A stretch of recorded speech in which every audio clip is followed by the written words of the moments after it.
یہ رجحان ہمیں تفرقے کی طرف لے جاتا ہے. اسی لیے پالوس کہتا ہے تفرقے اور بیجا فخر کے باعث کچھ نہ کرو، بلکہ فروتنی سے ایک دوسرے کو اپنے سے بہتر سمجھے، ویسا ہی مزاج رکھو جیسا مسیح یسوع کا تھا. وہ فرمانبردار رہا اور اس نے اپنے آپ کو پست کر دیا. خداوند یسوع مسیح کے بارے میں فلپیوں کے نام خط لکھتے ہوئے مقدس پالوس کہتا ہے اس نے اپنے آپ کو خالی کر دیا، خادم کی صورت اختیار کی، انسانوں کے مشابہ ہو گیا، انسانی شکل میں ظاہر ہوا، اپنے آپ کو پست کر دیا اور اپنے آپ کو فرمانبردار رہا اور رکھا. اور اس فرمانبرداری کی معراج یہ ہے کہ اس نے موت بلکہ صلیبی موت گوارا کی تاکہ وہ ہمیں نجات دے سکے. مکاشفے کی کتاب 13واں باب 8ویں آیت میں لکھا ہے کہ وہ بنائے عالم کے وقت سے ذبح کیا ہوا ہے. لیکن پطرس اپنے پہلے خط اس کے پہلے باب اور اس کی 20ویں آیت میں کہتا ہے اس کا ظہور اخیر زمانے میں ہوا.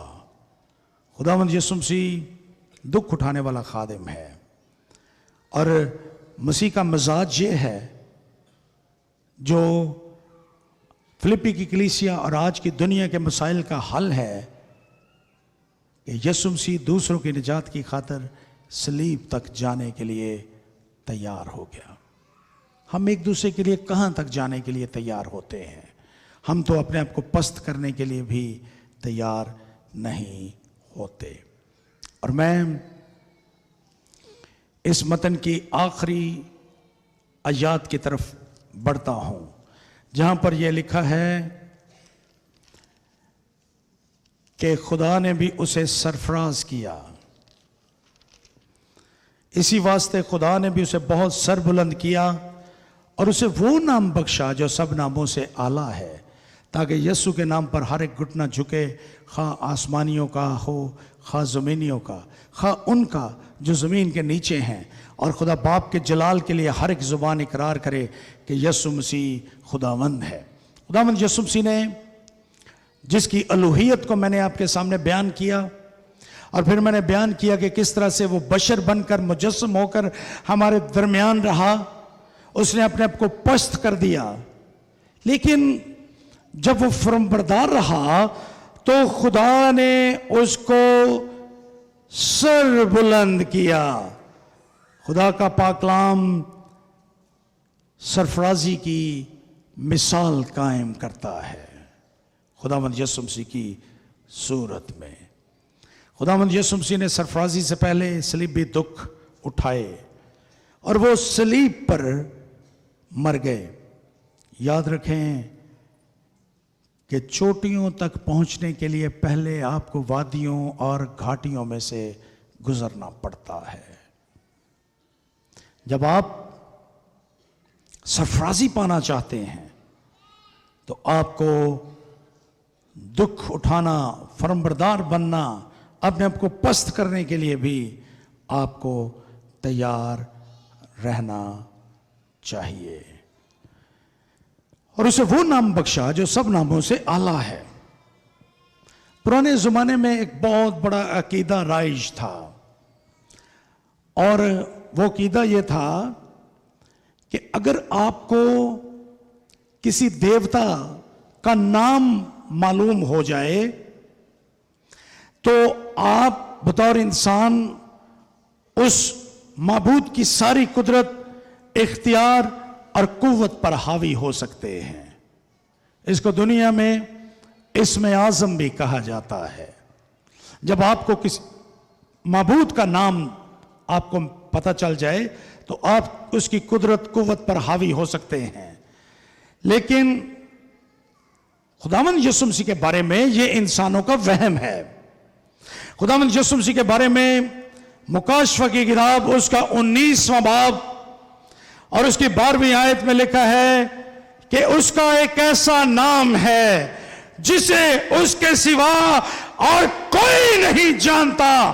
چونکہ کوئی اور شخص اس سے واقف نہیں ہے، اس لیے دنیا کا کوئی بشر خداوند یسوع مسیح کی قدرت اور اس کے اختیار پر حاوی نہیں ہو سکتا، کیونکہ اس کے بارے میں لکھا ہے، وہ خود کہتا ہے آسمان اور زمین کا کل اختیار میرے پاس ہے۔ لیکن یہاں پر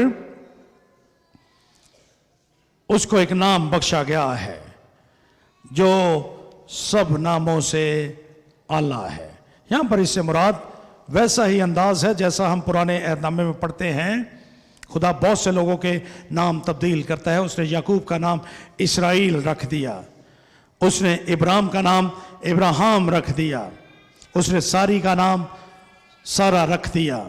خداوند ناموں کو تبدیل کرنے والا خدا ہے، اور یہاں پر خداوند یسوع مسیح کو بھی ایک نام بخشا گیا، اور یہ نام خداوند ہے جو یہاں پر لکھا گیا ہے 11ویں آیت کے آخری حصے میں، اقرار کرے کہ یسوع مسیح خداوند ہے۔ یہ نام اس کو بخشا گیا، اور اس کے بارے میں خدا نے اپنے کلام میں اپنی ذات کی قسم کھا کر کہا ہے۔ اب یسوع نبی کا صحیفہ اس کا 45واں باب اور اس کی 23ویں آیت پڑھیے۔ میں نے اپنی ذات کی قسم کھائی ہے، کلام صدق میرے منہ سے نکلا ہے اور ٹلے گا نہیں، کہ ہر ایک گھٹنا میرے حضور جھکے گا اور ہر ایک زبان میری قسم کھائے گی۔ یہ یسوع نبی کے صحیفے میں لکھا ہے، اور اب خداوند یسوع مسیح کے بارے میں یہی کہا گیا کہ ہر ایک زبان اس کا اقرار کرے گی اور ہر ایک گھٹنا اس کے آگے جھکے گا کہ یسوع مسیح خداوند ہے۔ وہ خداوند ہے، وہ اس نے فروتنی اختیار کی اور سر بلندی تک پہنچا، اور خدا نے اس کو سرفراز کیا، اس کو وہ نام بخشا جو سب ناموں سے اعلیٰ ہے۔ اور یہاں پر اس کی ترتیب بیان کی گئی ہے۔ یہاں پر سب سے پہلا نام، یہ اس پر غور کیجئے، پہلا نام یسوع ہے۔ ہم تجسم کی بات کرتے ہوئے یسوع کے بارے میں جان چکے ہیں کہ وہ الہی جوہر یسوع کی صورت میں اس دنیا میں پیدا ہوا، اور یہ خداوند یسوع مسیح کی بشری حیثیت کا اعلان ہے۔ دوسرا نام مسیح ہے، یہ اس کے مسیحا ہونے کی نشاندہی کرتا ہے۔ یہ اس کی الوہیت کی طرف، مسیح لفظ اس کی الوہیت کی طرف اشارہ کرتا ہے۔ یہ بیان کرتا ہے کہ یسوع مسیح خدا عورت کی نسل سے ہے، وہ اسحاق کی جگہ قربان ہونے والا بڑا ہے۔ وہ وہی خدا ہے جو کہتا ہے میں جو ہوں سو ہوں۔ اس نے بنی اسرائیل کو مصر سے نکالا، وہ یعقوب کا ستارہ ہے، وہ خداوند مسیح ہے، وہ کنواری مریم سے پیدا ہونے والا ایمانویل ہے، اور وہ عجیب مشیر، خدا قادر، ابدیت کا باپ اور سلامتی کا شہزادہ ہے۔ وہ یسی کی شاخ ہے، وہ دکھ اٹھانے والا خادم ہے، اور وہ آدم ذات ہے، وہ بیت لحم افراطہ میں پیدا ہونے والا یسوع ہے جس کا لقب مسیح ہے، اور وہ پرانے عہد نامے کی پیشین گوئیوں کی تکمیل ہے۔ اور پھر اس کا تیسرا نام یہاں پر بیان کیا گیا، اور یہ نام ہے خداوند۔ خداوند نام ہے، اور یہ سب سے اہم نام ہے۔ اس کے بارے میں لکھا ہے کہ ہر ایک گھٹنا اس کے آگے جھکے گا، خواہ آسمانیوں کا ہو، خواہ زمینیوں کا، خواہ ان کا جو زمین کے نیچے ہیں، اور خدا باپ کے جلال کے لیے ہر ایک زبان اقرار کرے گی کہ یسوع مسیح خداوند ہے۔ جس دنیا میں اور آپ رہتے ہیں، اس کی ایک بہت بڑی تعداد یسوع کو، ہمارے منجی کو یسوع مانتی ہے، اور وہ یسوع کو مسیح بھی مانتے ہیں کہ وہ مسیحا ہے اور وہ نبی ہے۔ وہ اس کو یہ سب کچھ ماننے کے لیے تیار ہیں، لیکن دنیا کی ایک بہت بڑی تعداد آج بھی یسوع مسیح کو، یسوع مسیح ماننے کے باوجود خداوند ماننے کے لیے تیار نہیں ہے، کیونکہ خداوند ماننے کا مطلب ہے کہ ہمارا منجی یسوع مسیح جو ہر چیز کا مالک اور آقا ہے، وہ ہماری زندگیوں کا بھی آقا اور مالک ہے، وہ انسانی زندگی کا بھی مالک ہے۔ اور کلام خاص طور پر مقدس پالوس رسول تھوڑی سی رد و بدل کے ساتھ اس مختلف ترتیب کے ساتھ ان ناموں کو ہر جگہ پر بیان کرتا ہے، اور وہ یہ چاہتا ہے کہ دنیا اس بات کو مانے کہ یسوع مسیح کو محض یسوع مسیح ماننا کافی نہیں ہے، کیونکہ دنیا میں یسوع کے علاوہ کسی اور کے پاس نجات نہیں ہے۔ اگر دنیا نے نجات پانی ہے تو انہیں یسوع کے پاس آنا ہوگا۔ اس باغی، سرکش اور نافرمان دنیا میں جو آج تک یسوع کے سامنے نہیں جھکتے، ان کو یہ ماننا پڑے گا کہ وہی ہے جو راہ ہے، وہی ہے جو حق ہے، اور وہی ہے جو زندگی ہے۔ اور جب تک وہ اس کے آگے جھکیں گے نہیں، جب تک وہ اس کا اقرار نہیں کریں گے، وہ نجات نہیں پا سکیں گے۔ آج کرسمس کے موقع پر ان تمام لوگوں کے لیے، خواہ وہ، مجھے پتا ہے کہ بہت سے مسیحی لوگ بھی ایسے ہی ہیں، وہ یسوع کو یسوع مسیح تو مانتے ہیں لیکن اس کو خداوند یعنی اپنی زندگیوں کا مالک ماننے کے لیے تیار نہیں ہیں، لیکن اس وقت تک ہم نجات پا نہیں سکتے جب تک ہم یسوع مسیح کو خداوند نہ مانیں۔ آج صبح میں آپ کو چیلنج کرنا چاہتا ہوں، ان تمام باتوں کے آخر میں، اگر آج تک آپ بھٹک رہے ہیں، آپ کو اپنی نجات کے بارے میں یقین نہیں ہے، تو اگر یہ جان لیں کہ یسوع مسیح کو صرف یسوع مسیح ماننا کافی نہیں ہے، اس کو اپنی زندگی کا خداوند مانیے۔ جب آپ اس کو اپنی زندگی کا خداوند مانیں گے تو ہی آپ نجات پا سکیں گے۔ اور ایک دن آئے گا جب یہ باغی اور نافرمان اور سرکش دنیا یسوع کے آگے جھکے گی، اور وہ یسوع کا اقرار ہر ایک زبان کرے گی کہ یسوع مسیح خداوند ہے۔ ہمیں یہ پیغام دنیا تک پہنچانا ہے، اور یسوع جو مجسم ہو کر ہمارے درمیان رہا، اس کو بطور خداوند قبول کرنا ہے۔ آئیے ہم اپنے سروں کو جھکائیں اور دعا کریں۔